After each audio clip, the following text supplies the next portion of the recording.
ಆ ಬಾಲಯೇಸುವಿನ ಪುಣ್ಯಕ್ಷೇತ್ರಕ್ಕೆ ಬರುವವರು ಎಲ್ಲರೂ ದೇವರ ಕಣ್ಮಣಿಯಾಗಿದ್ದಾರೆ. ಆ ದೇವರು ಹೇಳುತ್ತಾರೆ, ನೀವೆಲ್ಲರೂ ನನ್ನ ಕಣ್ಮಣಿಯಾಗಿದ್ದರಿಂದ ನಿಮ್ಮನ್ನು ಮುಟ್ಟುವವರನ್ನು ನಾನು ಮುಟ್ಟುತ್ತೇನೆ. ನನ್ನ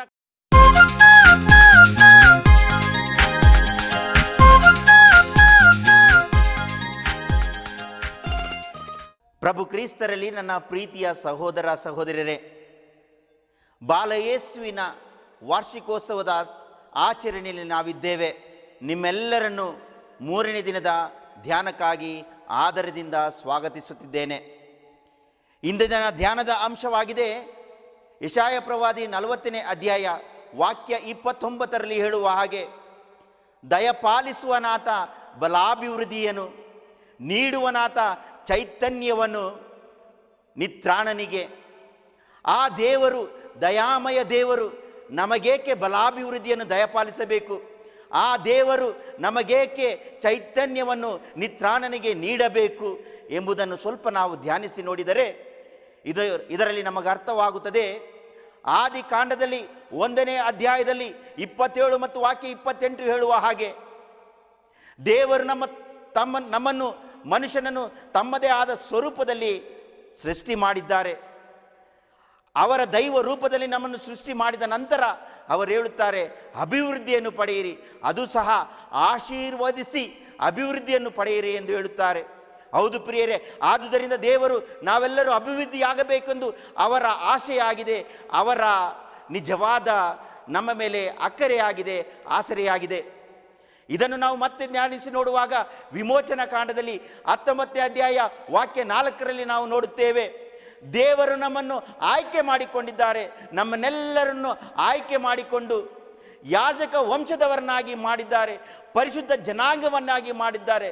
ಅದಲ್ಲದೆ ನಮ್ಮೆಲ್ಲರನ್ನು ತಮ್ಮ ಸ್ವಂತ ಜನರಾಗಿ, ಸ್ವಕೀಯ ಜನರಾಗಿ ನಮ್ಮನ್ನು ಆಯ್ಕೆ ಮಾಡಿಕೊಂಡಿದ್ದಾರೆ ಪ್ರಿಯರೇ.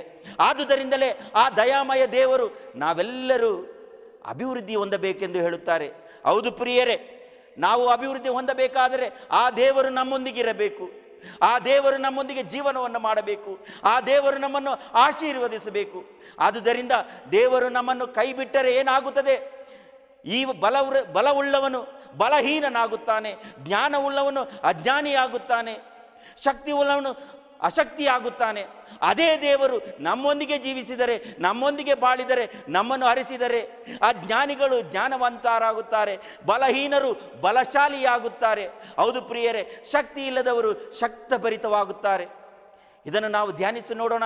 ಏಕೆಂದರೆ ಜಕರಿಯ 2ನೇ ಅಧ್ಯಾಯ ವಾಕ್ಯ 9ರಲ್ಲಿ ಹೇಳುತ್ತಾರೆ, ನೀವೆಲ್ಲರೂ ನನ್ನ ಕಣ್ಮಣಿಗಳು, ನೀವೆಲ್ಲರೂ ನನ್ನ ಕಣ್ಮಣಿಗಳು. ಆ ಬಾಲಯೇಸುವಿನ ಪುಣ್ಯಕ್ಷೇತ್ರಕ್ಕೆ ಬರುವವರು ಎಲ್ಲರೂ ದೇವರ ಕಣ್ಮಣಿಯಾಗಿದ್ದಾರೆ. ಆ ದೇವರು ಹೇಳುತ್ತಾರೆ, ನೀವೆಲ್ಲರೂ ನನ್ನ ಕಣ್ಮಣಿಯಾಗಿದ್ದರಿಂದ ನಿಮ್ಮನ್ನು ಮುಟ್ಟುವವರನ್ನು ನಾನು ಮುಟ್ಟುತ್ತೇನೆ, ನನ್ನ ಕೈಯನ್ನು ಅವರ ಮೇಲೆ ಎತ್ತುತ್ತೇನೆ. ಆಶೀರ್ವದಿಸುವುದಕ್ಕಾಗಿ ಅಲ್ಲ, ಬದಲಾಗಿ ಖಂಡಿಸುವುದಕ್ಕೆ, ದಂಡಿಸುವುದಕ್ಕೆ. ಅದರಿಂದ ನಮ್ಮ ದೇವರು ನಮಗೆ ಹೇಳುತ್ತಾರೆ, ಹೆದರಬೇಡಿ, ನಾನು ನಿಮ್ಮನ್ನು ಬಲಾಭಿವೃದ್ಧಿಯನ್ನಾಗಿ ಮಾಡುತ್ತೇನೆ, ನಿಮಗೆ ಚೈತನ್ಯವನ್ನು ನೀಡುತ್ತೇನೆ. ಈ ಯೆಶಾಯ ಪ್ರವಾದಿ 40ನೇ ಅಧ್ಯಾಯ ವಾಕ್ಯ 29 ಏನೆಂದು ಹೇಳುತ್ತದೆ ಅಂದರೆ, ಆ ಜನರಿಗೆ ದೇವರ ಬಲ ಗೊತ್ತಿರಲಿಲ್ಲ, ಆ ದೇವರ ಶಕ್ತಿ ಗೊತ್ತಿರಲಿಲ್ಲ, ಆ ದೇವರ ಅನುಗ್ರಹ ಗೊತ್ತಿರಲಿಲ್ಲ. ಆದುದರಿಂದ ಹೇಳುತ್ತಿದ್ದಾರೆ, ಬನ್ನಿ, ಬಲಾಭಿವೃದ್ಧಿಯನ್ನು ಪಡೆಯಿರಿ, ಚೈತನ್ಯವನ್ನು ಪಡೆಯಿರಿ, ಸಶಕ್ತರಾಗಿ ಅಭಿವೃದ್ಧಿ ಪಡೆಯಿರಿ, ನನ್ನ ಆಶೀರ್ವಾದವನ್ನು ಪಡೆಯಿರಿ. ನಾನು ನಿಮ್ಮೊಂದಿಗಿದ್ದೇನೆ, ನಿಮ್ಮನ್ನು ಮುನ್ನಡೆಸುತ್ತೇನೆ, ನಿಮ್ಮ ಜೀವನದೊಂದಿಗೆ ನಾನು ಸಹ ಜೀವಿಸುತ್ತಿದ್ದೇನೆ. ಹೌದು ಪ್ರಿಯರೇ, ಬನ್ನಿರಿ, ಈ ಬಾಲಯೇಸುವಿನ ಆಚರಣೆಗೆ ಬರುವವರೆಲ್ಲರೂ ಸಂತೋಷದಿಂದ, ವಿಶ್ವಾಸದಿಂದ, ಭಕ್ತಿಯುತವಾಗಿ ಬಂದು ಪಾಲ್ಗೊಳ್ಳೋಣ, ದೇವರ ಆಶೀರ್ವಾದವನ್ನು ಪಡೆಯೋಣ.